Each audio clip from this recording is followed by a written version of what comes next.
अस्सलामुअलैकुम। City 5 TV के साथ मैं हूं जवेरिया नियाज। सबसे पहले हेडलाइंस।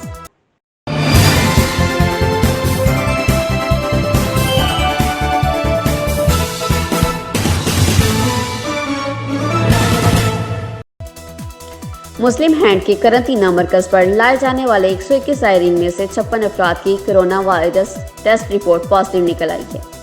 ज़ायरीन को कबल से 14 रोज तक कप्तान मरकज में रखा गया, फिर ज़ायरीन को मुल्तान के मरकज मुंतकिल किया गया। वहां भी 14 रोज क्याम के बाद ज़ायरीन को इनके मुतलका जिला गुजरांवाला के मुस्लिम हैंड करंतना मरकज सोदरा मुंतकिल कर दिया गया।